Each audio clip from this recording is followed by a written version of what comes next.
ಇನ್ನು ನೀವು A to Z ಚಾನೆಲ್ಗೆ ಸಬ್ಸ್ಕ್ರೈಬ್ ಆಗದೇ ಇದ್ದರೆ ಈ ಕೂಡಲೇ ಸಬ್ಸ್ಕ್ರೈಬ್ ಬಟನ್ ಅನ್ನು ಕ್ಲಿಕ್ ಮಾಡಿ ಹಾಗೂ ದಿನನಿತ್ಯ ಅಪ್ಡೇಟ್ಗಳಿಗಾಗಿ ಬೆಲ್ ಐಕಾನ್ ಅನ್ನು ಪ್ರೆಸ್ ಮಾಡಿ.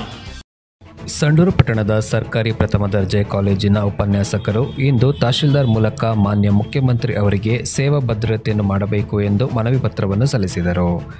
ಸರ್ಕಾರಿ ಪ್ರಥಮ ದರ್ಜೆ ಕಾಲೇಜು ಸಂಡೂರಿನಲ್ಲಿ ಅತಿಥಿ ಉಪನ್ಯಾಸಕರಾಗಿ ಕಾರ್ಯನಿರ್ವಹಿಸುತ್ತಿರುವ ನಾವುಗಳು ಸುಮಾರು 10-15 ವರ್ಷಗಳಿಂದ ಕರ್ತವ್ಯ ನಿರ್ವಹಿಸುತ್ತಿದ್ದು ನಮಗೆ ಯಾವುದೇ ಸೇವಾ ಭದ್ರತೆ ಇರುವುದಿಲ್ಲ. ಇದನ್ನು ಪ್ರತಿಭಟಿಸಿ ದಿನಾಂಕ 23/11/2023ರಿಂದ ಇಲ್ಲಿಯವರೆಗೂ 27 ದಿನಗಳ ಕಾಲ ತರಗತಿಗಳನ್ನು ಬಹಿಷ್ಕರಿಸಿ ನಿರಂತರವಾಗಿ ಹೋರಾಟವನ್ನು ಮಾಡುತ್ತಿದ್ದೇವೆ.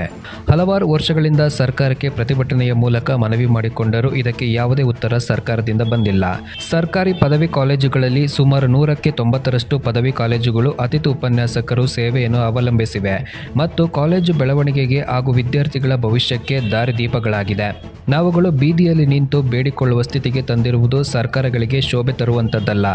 ದೇಶದ ಹೊರ ರಾಜ್ಯಗಳಾದ ಪಂಜಾಬ್, ಹರಿಯಾಣ, ದೆಹಲಿ ಮತ್ತು ಕೇರಳ ಮುಂತಾದ ರಾಜ್ಯಗಳಲ್ಲಿ ಸೇವಾ ಭದ್ರತೆ ಹಾಗೂ ಅತಿಥಿ ಉಪನ್ಯಾಸಕರನ್ನು ಕಾಯಂ ಮಾಡಿರುವ ಉದಾಹರಣೆಗಳಿವೆ.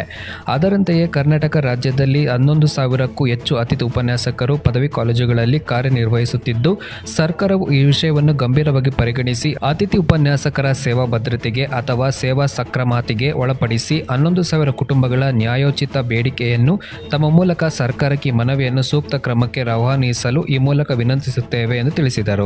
ವರದಿಗಾರರು Raju Palegar, A to Z news, Sandur taluk.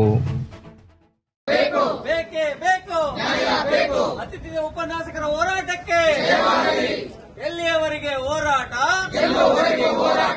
ಯಾತಕ್ಕಾಗಿ ಹೋರಾಟ, ಗೀತ ಪದ್ಧತಿಯನ್ನು ಉಪನ್ಯಾಸಕರನ್ನು ಎಷ್ಟೇ ಸರ್ಕಾರಗಳು ಬಂದರೂ ಕೂಡ ನಮ್ಮ ಸರ್ಕಾರಕ್ಕೆ ಬೇಡಿಕೆಯನ್ನ ಇಟ್ಟರೂ ಕೂಡ ನಮ್ಮ ಸೇವೆಯನ್ನು ಸಕ್ರಮತೆ ಮಾಡಿ ಅಥವಾ ನಮ್ಮ ಸೇವೆಗೆ ಭದ್ರತೆಯನ್ನು ಒದಗಿಸಿ ಅಂತ ಕೇಳಿಕೊಂಡ್ರು ಕೂಡ ಕಿವಿಯಿದ್ದು ಕೇಳದಂತೆ ಕಣ್ಣಿದ್ದು ಕಾಣದಂತೆ ಇರತಕ್ಕಂತಹ ಸರ್ಕಾರವನ್ನ ನಾವು ಈ ಪ್ರತಿಭಟನೆ ಮೂಲಕ ಧಿಕ್ಕರಿಸ್ತಾ ಇದ್ದೀವಿ.